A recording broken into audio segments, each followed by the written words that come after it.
Hi everyone, I'm Raya. And I'm Alex. Today we're talking about phrasal verbs, specifically the ones that describe how emotions move, change, and behave. Emotions move? They do. Think about it. You don't just feel stressed, you get stressed out. You don't just feel sad, you break down. You don't just feel calm, you wind down. Phrasal verbs like bottled up, burn out, open up, lash out. Those all describe something happening to a feeling, not just the feeling itself. Exactly. Today we're giving you 10 phrasal verbs for emotions, what they mean, how they work, and how to use them naturally in real conversation. Raya, I used to have this habit. Whenever something bothered me, at work, with friends, anywhere, I just didn't say anything. I kept it inside. And what happened? Eventually, it would just come out, at the wrong moment with the wrong person. I'd get irritated over something small and just explode a little. You were bottling things up, and then lashing out. Yes, exactly that. But I didn't have those words at the time. I just thought I had a bad temper. That's what phrasal verbs do for emotions. They help you see a pattern, not just a moment. Bottled up tells you what was happening before the explosion. Lash out tells you what happened after. Together, they tell the whole story.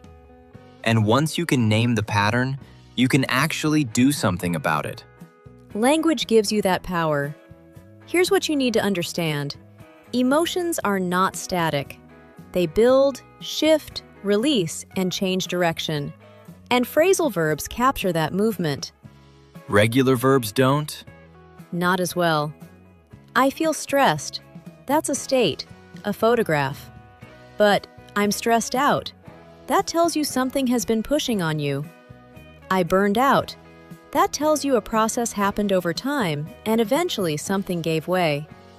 So phrasal verbs show the journey of the feeling, not just where you ended up. Exactly. They make emotions feel alive, because they are alive. They move, they change, and now you have the words to show that. Feelings have a story. Phrasal verbs tell it. Perfectly said. Here's the rule. Pay attention to the direction of the phrase. What do you mean by direction? Some phrasal verbs show feelings building up, like bottle up or work up. Some show feelings releasing, like calm down or wind down. Some show feelings breaking through, like break down or lash out. Once you see that pattern, the meaning becomes much easier to remember. So it's not random. There's logic to it. Always. English phrasal verbs look complicated on the surface, but underneath, they make a lot of sense. Ready? Let's go. 10 phrasal verbs. Let's go! Number 1, stressed out. This is different from just stressed? Stressed out is more intense and more complete. It means you've reached a point where the stress is affecting everything. Your focus, your mood, your energy. It's stress that has taken over. I've been completely stressed out this week. Too many deadlines, not enough time. Perfect. Number 2, bottled up. Keeping feelings inside? Suppressing them, holding emotions in without expressing them, usually over time. It always builds pressure, and that pressure has to go somewhere eventually. He never talks about how he feels. It's all bottled up inside. Very natural. Number 3, calm down. To become less upset or agitated? Yes, it's the process of returning to a calmer state after strong emotion. You can say it to someone else or about yourself. Though be careful, telling someone to calm down in the wrong moment can backfire. Because it can make them more upset? Exactly. Timing matters. Number 4, cheer up. To feel happier? To move from a low or sad mood toward something lighter. Again, you can use it for yourself or someone else. It's gentle and encouraging. She's been quiet all day. I'm trying to cheer her up, but I'm not sure what she needs. Natural. Number 5. Break down. This one is heavy. It is.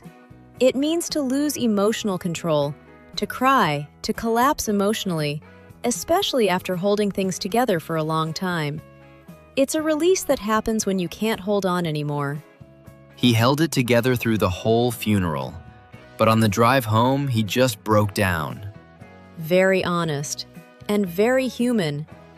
Number 6. Open up. To share your feelings? To begin talking about emotions or personal things that you normally keep private. It requires trust, and it's a sign that someone feels safe with you. It took a long time, but she finally started to open up about what she'd been going through. Beautiful. Number 7. Wind down. To relax after something intense?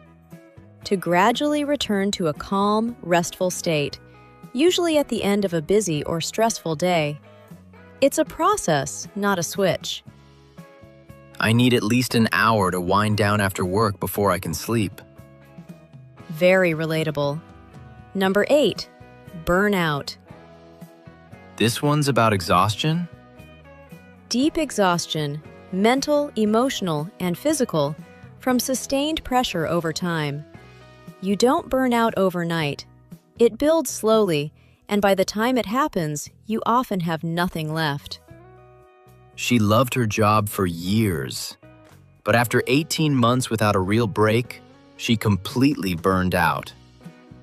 Important word to know, and unfortunately, very common. Number 9. Lift up. To make someone feel better? To raise someone's mood or spirit through words, actions, or presence. It's warm and intentional. You lift someone up because you see they need it. He always knows what to say. Even on my worst days, he manages to lift me up. That's a beautiful thing to be able to say about someone. And number 10, lash out. To react with sudden anger? To express anger or frustration suddenly and often unfairly, usually at someone who may not deserve it. It often happens when emotions have been bottled up for too long and something finally triggers a release. I know she didn't mean it personally. She was just overwhelmed and lashed out. Very natural, and very important to recognize, in yourself and in others. Raya, why are phrasal verbs so useful for talking about emotions specifically? Because emotions are dynamic. They don't just sit there. They build, they shift, they release, they surprise you. And phrasal verbs match that movement in a way that single words often can't. Sad is a snapshot. Breaking down is a moment in time. Exactly. And when you're talking to someone about how you feel, or how they feel, that movement matters. It helps the other person understand not just what you feel, but how you got there and where you might be going. So phrasal verbs make emotional conversations more complete. They let you tell the whole story, not just the ending. And that's what people actually need when they're trying to understand each other. The whole story. Not just the feeling, but the journey. That's exactly it. Let me show you the difference. Raya, imagine I'm checking in on you after a really difficult period at work. Okay, basic vocabulary only. Hey, you don't seem like yourself lately. Are you okay? I am very tired. Work is very hard. I feel bad a lot. Do you talk to anyone about it? No, I keep my feelings inside. I don't like to talk about them. And what happens when it gets too much? Sometimes I become very angry. I say things I don't want to say. I understood the situation, but it felt distant, like she was describing someone else's life.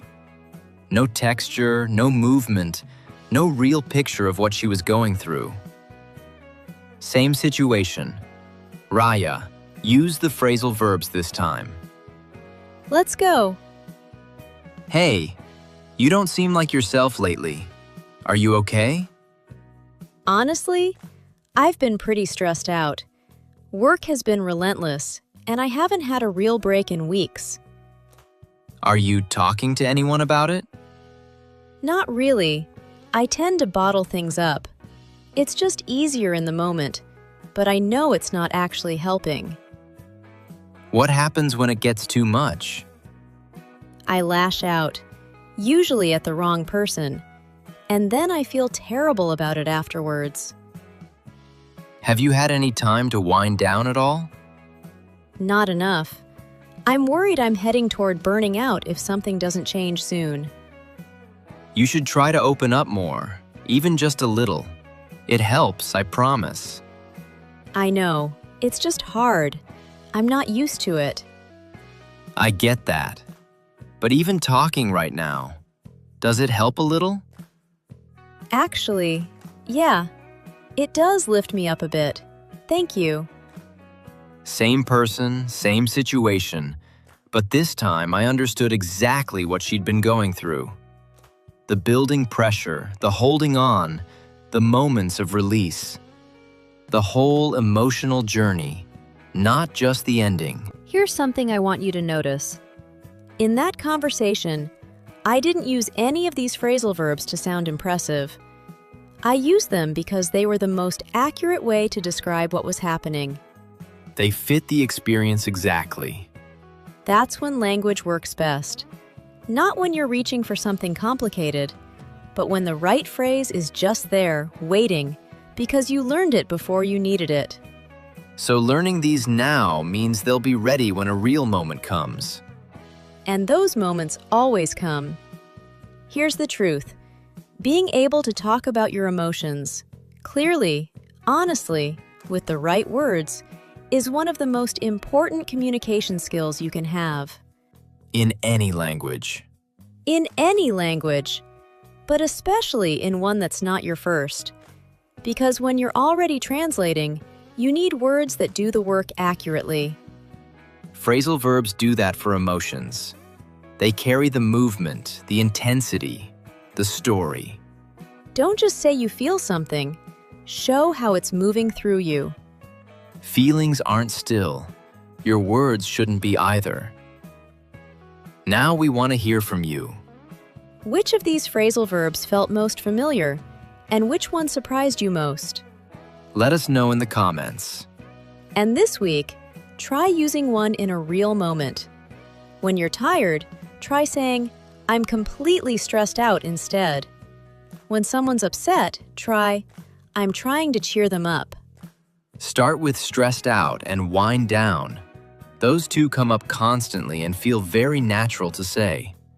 The more you use them, the more you'll start to see your own emotions more clearly, not just in English, but in general. Thanks so much for watching. We really appreciate you being here. We'll see you in the next one. Goodbye, everyone.